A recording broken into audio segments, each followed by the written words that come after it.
स्वागत है आपका हमारे YouTube चैनल पर जिसका नाम है लर्न इन इजी वे। दोस्तों, ये पॉलिटिकल साइंस का प्रैक्टिस सेट है जो आपकी आगामी परीक्षा टीजीटी, पीजीटी, एलटी, बीपीएससी सभी टीचिंग एग्जाम में काम आएंगे। तो दोस्तों, शुरू करते हैं आज का तीसरा प्रैक्टिस सेट। दो प्रैक्टिस सेट मैंने अपने चैनल में डाल दिए हैं। तो मेरा पहला प्रश्न है, निम्न में से किस प्रकार की समानता को भारतीय संविधान के निर्माताओं ने अनुच्छेद 17 तथा 18 के द्वारा प्राप्त करने का प्रयास किया है?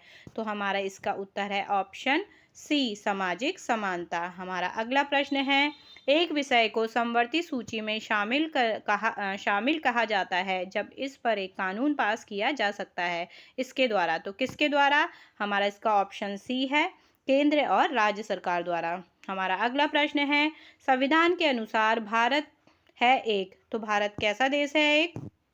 तो इसका हमारा उत्तर ऑप्शन सी है, राज्यों का संघ। हमारा अगला प्रश्न है, सरकार के संघीय व्यवस्था में शक्तियां बटी होती है, किन के बीच बटी होती है दोस्तों? तो इसका हमारा ऑप्शन है, केंद्र और इकाइयों के बीच। हमारा अगला प्रश्न है, भारतीय संविधान के राज्य के नीति निर्देशक तत्वों को बनाने में किस देश का सर्वाधिक प्रभाव रहा है? तो दोस्तों, इसका आंसर ऑप्शन बी है, आयरलैंड का। हमारा अगला प्रश्न है, संविधान द्वारा प्रदत्त मौलिक अधिकारों में कौन संशोधन कर सकता है? तो दोस्तों, कौन कर सकता है? इसका ऑप्शन डी है, संसद। हमारा अगला प्रश्न है, संघ लोक सेवा आयोग का प्रधान कौन होता है? तो कौन होता है दोस्तों? हमारा इसका ऑप्शन बी है, एक अध्यक्ष। हमारा अगला प्रश्न है, भारतीय सर्वोच्च न्यायालय के कार्यवाहक मुख्य न्यायाधीश की नियुक्ति कौन करता है? तो दोस्तों, कौन करता है? इसका ऑप्शन सी है, राष्ट्रपति। हमारा अगला प्रश्न है, अधिकतम कितने दिनों के अंदर राज्यसभा एक निश्चित विधेयक को अस्वीकृत या स्वीकृत होने के पश्चात लोकसभा को वापस कर सकती है? तो दोस्तों, इसका आंसर है ऑप्शन सी, 14 दिन। हमारा अगला प्रश्न है, यदि लोकसभा और राज्यसभा के बीच एक धन विधेयक पर मतभेद हो तो क्या होता है दोस्तों? राज्यसभा अपनी सिफारिशें भेज सकती है जिसे लोकसभा स्वीकार या अस्वीकार कर सकती है। तो इसका ऑप्शन सी है। हमारा अगला प्रश्न है, राज्यसभा के संबंध में निम्नलिखित में से कौन सा सही है? तो दोस्तों, कौन सा सही है? इसके सदस्यों का 1/3 प्रत्येक 2 वर्षों में रिटायर होता है। ठीक है दोस्तों। हमारा अगला प्रश्न है, सर्वोच्च न्यायालय की सीट नई दिल्ली में है, पर यह कहीं भी अपनी सीट रख सकता है। सीट कहाँ होगी, इसका निर्णय कौन करता है? तो दोस्तों, इसका उत्तर है हमारा ऑप्शन डी। ऑप्शन डी क्या है हमारा?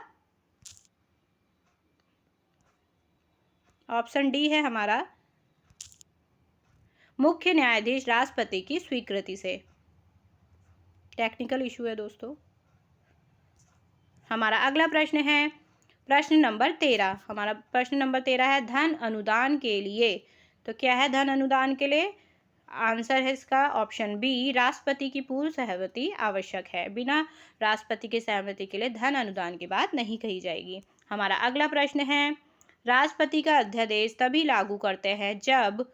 तो इसका उत्तर है हमारा ऑप्शन सी, संसद का सत्र चालू नहीं होता। हमारा अगला प्रश्न है, संघ राज्य क्षेत्रों को अपनी कोई विधायिका नहीं होती के लिए विधि का निर्माण किया जाता है। तो इसका ऑप्शन डी है, संसद द्वारा। हमारा अगला प्रश्न है, संघ राज्य क्षेत्रों का प्रशासन कौन करता है? तो इसका ऑप्शन ए है, राष्ट्रपति अपने द्वारा नियुक्त प्रशासकों के माध्यम से। हमारा अगला प्रश्न है, 8वीं अनुसूची में कितनी भाषाओं का उल्लेख हुआ है? इसका ऑप्शन डी है, 22 भाषाओं का। हमारा अगला प्रश्न है, किन 2 भाषाओं का उपयोग भारत के किसी भी हिस्से में भाषाओं के रूप में नहीं होता है? इसका ऑप्शन ए है, सिंधी तथा संस्कृत भाषा का। हमारा अगला प्रश्न है, भारत का राष्ट्रपति एक संसद सदस्य नहीं होता है क्योंकि? इसका ऑप्शन बी है, उसे यह देखना है कि वह निष्पक्ष रहे। हमारा प्रश्न 20 है, 20वां प्रश्न है हमारा, राष्ट्रपति द्वारा एक अध्यादेश संसद के जुटने के बाद कितने दिन तक प्रभावी रहता है? तो इसका उत्तर है ऑप्शन सी, 6 सप्ताह तक। हमारा अगला प्रश्न है, निम्नलिखित में से किस चीज पर कर लगाने के लिए नगर निगम को अधिकार नहीं होता है? तो इसका ऑप्शन सी है, बिक्री। हमारा अगला प्रश्न है, पंचायती राज आता है। पंचायती राज किस में आता है दोस्तों? इसका ऑप्शन बी है, राज्य सूची में। हमारा अगला प्रश्न है, निम्नलिखित में से कौन पंचायती राज की स्थापना स्व सरकार को 3 स्तरीय संरचना का संगठक नहीं है। तो इसका उत्तर है ऑप्शन बी, प्रखंड द्वारा। हमारा अगला प्रश्न है, न्याय पंचायत का कार्य करता है। तो दोस्तों कौन करता है? इसका ऑप्शन डी है, कुछ राज्यों और कुछ संघ क्षेत्रों के द्वारा। ठीक है। हमारा नेक्स्ट क्वेश्चन है, केंद्र में राष्ट्रपति शासन लगाया जाता है। तो दोस्तों कहाँ लगाया जाता है? इसका ऑप्शन डी है, कभी नहीं, संविधान में इसका प्रावधान नहीं है। हमारा अगला प्रश्न है, सामान्यतः ग्राम पंचायत उत्तरदायी नहीं है। किसके लिए उत्तरदायी नहीं है ग्राम पंचायत? हमारा इसका ऑप्शन सी है, कृषकों को वित्त देना। हमारा अगला प्रश्न है, संसदीय लोकतंत्र का अर्थ है। तो क्या अर्थ है? इसका ऑप्शन बी है, वास्तविक कार्यपालिका उत्तरदायी होती है विधायिका के प्रति। हमारा अगला प्रश्न है, लोकतंत्र है लोगों द्वारा और लोगों के लिए एक सरकार। यह परिभाषा किसके द्वारा दी गई है? तो इसका ऑप्शन है ऑप्शन डी, अब्राहम लिंकन। ये बहुत फेमस डेफिनेशन है दोस्तों। हमारा अगला प्रश्न है, लोक मत तैयार करने की सबसे शक्तिशाली एजेंसी है। तो दोस्तों कौन सी शक्तिशाली एजेंसी है? प्रेस। हमारा अगला प्रश्न है, भारत के राष्ट्रपति द्वारा नियुक्त प्रमुख चुनाव आयुक्त को संविधान में दी गई विशेष प्रक्रिया का पालन किए बगैर हटाया नहीं जा सकता। यह प्रक्रिया वही है जो इनको हटाने के लिए उत्तरदायी अपनाई जाती है। तो इसका उत्तर है ऑप्शन ए, सर्वोच्च न्यायालय। हमारा अगला प्रश्न है, निम्नलिखित में से कौन द्विदलीय पद्धति का एक लाभ नहीं है? तो इसका ऑप्शन सी है, निर्वाचक की पसंद का सरलीकरण। हमारा अगला प्रश्न है, निम्नलिखित में से कौन एक राजनीतिक दल का एक अनिवार्य कार्यकलाप नहीं है? तो इसका उत्तर है ऑप्शन बी, समाचार पत्र प्रकाशित करना। हमारा अगला प्रश्न है, सुरक्षा परिषद के स्थायी सदस्यों की संख्या कितनी है? तो इसका उत्तर ऑप्शन ए है, 5। हमारा अगला प्रश्न है, सुरक्षा परिषद के अस्थायी सदस्य चुने जाते हैं किस अवधि के लिए? तो किस अवधि के लिए चुने जाते हैं दोस्तों? 2 वर्ष के लिए। ठीक है दोस्तों। हमारा अगला प्रश्न है, विश्व स्वास्थ्य संगठन का मुख्यालय यहाँ है। तो दोस्तों कहाँ पर है? इसका उत्तर है ऑप्शन डी, जेनेवा में। हमारा अगला प्रश्न है, भारत की विदेश नीति आधारित है इस एक पर। तो किस पर है आधारित दोस्तों? गुटनिरपेक्षता पर। ऑप्शन सी है इसका आंसर। हमारा अगला प्रश्न है, निम्नलिखित में से कौन पंचशील का एक सिद्धांत नहीं है? तो इसका ऑप्शन है आंसर ए, गुटनिरपेक्षता। हमारा अगला प्रश्न है, प्रथम गुटनिरपेक्ष सम्मेलन कहाँ आयोजित हुआ था? तो कहाँ आयोजित हुआ था दोस्तों? बेलग्रेड में। हमारा अगला प्रश्न है, भारत में न्यायपालिका है। तो न्यायपालिका क्या है? इसका ऑप्शन है ए, स्वतंत्र। हमारा अगला प्रश्न है, सबसे पहले किसने भारत के लिए एक संविधान का सुझाव दिया था? तो दोस्तों किसने दिया था? इसका ऑप्शन है महात्मा गांधी ने। हमारा अगला प्रश्न है, एक संसदीय प्रकार की सरकार में निम्नलिखित में से कौन वास्तविक कार्यकारी शक्तियों का उपभोग करता है? तो इसका उत्तर है ऑप्शन बी, मंत्रिमंडल। हमारा अगला प्रश्न है, निम्नलिखित में से कौन सा एक एकात्मक राज्य है? तो दोस्तों कौन सा है? Option D, UK. हमारा अगला प्रश्न है, निम्नलिखित में से कौन भारत में एकात्मक विशेषता का समर्थन नहीं करता है? तो इसका ऑप्शन डी है, औपचारिक प्रधान के रूप में राष्ट्रपति। हमारा अगला प्रश्न है, निम्नलिखित में से कौन अधिनियम कहता है कि राज्यसभा विघटित नहीं की जा सकती? तो इसका ऑप्शन ए, अधिनियम 83। हमारा अगला प्रश्न है, राज्यसभा का उपाध्यक्ष।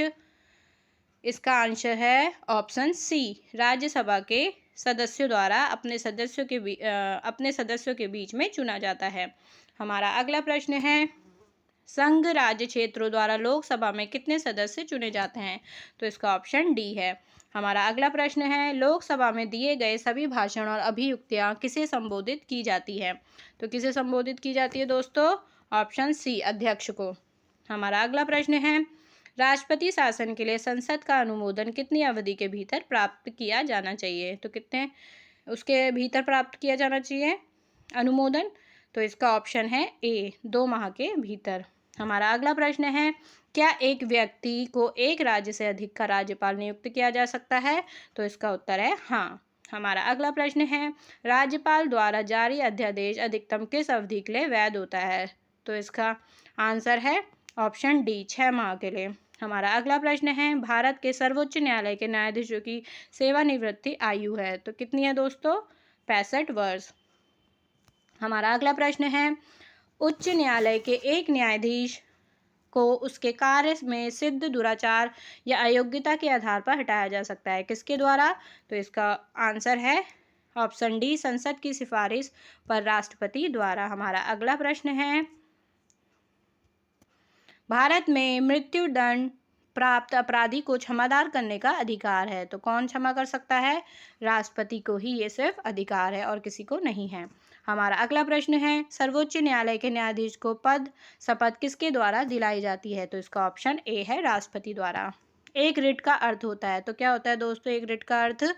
एक रिट का अर्थ होता है एक प्रभुत्ता संपन्न सरकार के नाम पर एक ऊपर न्यायालय द्वारा मोहर के अधीन जारी एक औपचारिक आदेश जो एक अधिकारी को कुछ विशिष्ट कार्य करने से रोकने के लिए जारी किया गया हो। हमारा अगला प्रश्न है, निम्नलिखित में से कौन लोकतंत्र का आवश्यक अभिलक्षण नहीं है तो इसका पहला है ऑप्शन, न्यायपालिका जवाबदेह होती है विधायिका के प्रति, बाकी के सब लक्षण हैं। हमारा अगला प्रश्न है, भारत में एक राजनीति दल को मान्यता प्रदान की जाती है तो मान्यता कौन प्रदान करता है? चुनाव आयोग। हमारा इसका ऑप्शन ए है। हमारा अगला है, नेक्स्ट क्वेश्चन, संयुक्त राष्ट्र महासंघ की महासभा की बैठकें होती है तो कहाँ होती है दोस्तों? एक वर्ष में एक बार। हमारा अगला प्रश्न है, सूची 1 को सूची 2 में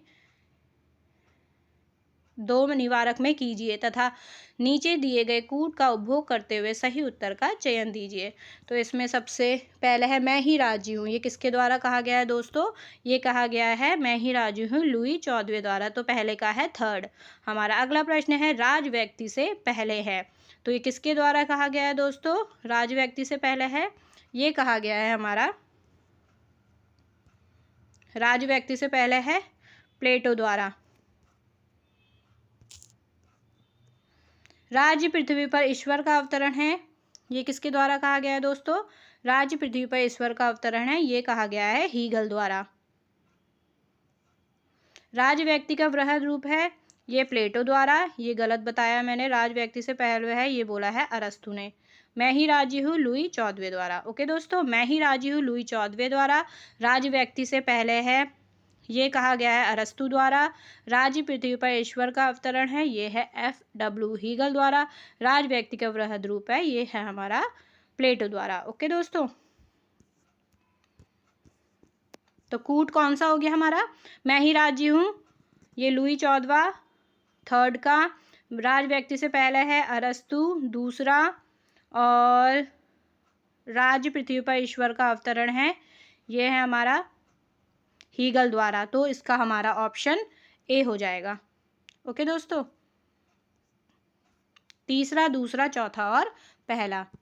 हमारा अगला प्रश्न है प्रश्न नंबर 60, राज्य में जिला न्यायाधीश को निम्न में से कौन नियुक्त करता है तो इसका ऑप्शन है इसका आंसर है राज्य का राज्यपाल, ऑप्शन ए। हमारा अगला प्रश्न है, पंचायत राज सम्मिलित है तो किसमें सम्मिलित है दोस्तों? इसका आंसर है हमारा ऑप्शन बी, राज्य सूची में। पंचायत राज राज्य सूची में सम्मिलित है। हमारा अगला प्रश्न है, संविधान के अंतर्गत मूल अधिकारों का संरक्षक कौन है तो कौन है दोस्तों? न्यायपालिका। हमारा अगला प्रश्न है, भारत के राष्ट्रपति जिस निर्वाचक मंडल द्वारा चुने जाते हैं वह मिलकर बनाता है तो क्या बनाता है दोस्तों? वह मिलकर बनाता है हमारा संसद तथा राज्य की विधानसभाओं के निर्वाचित सदस्यों से।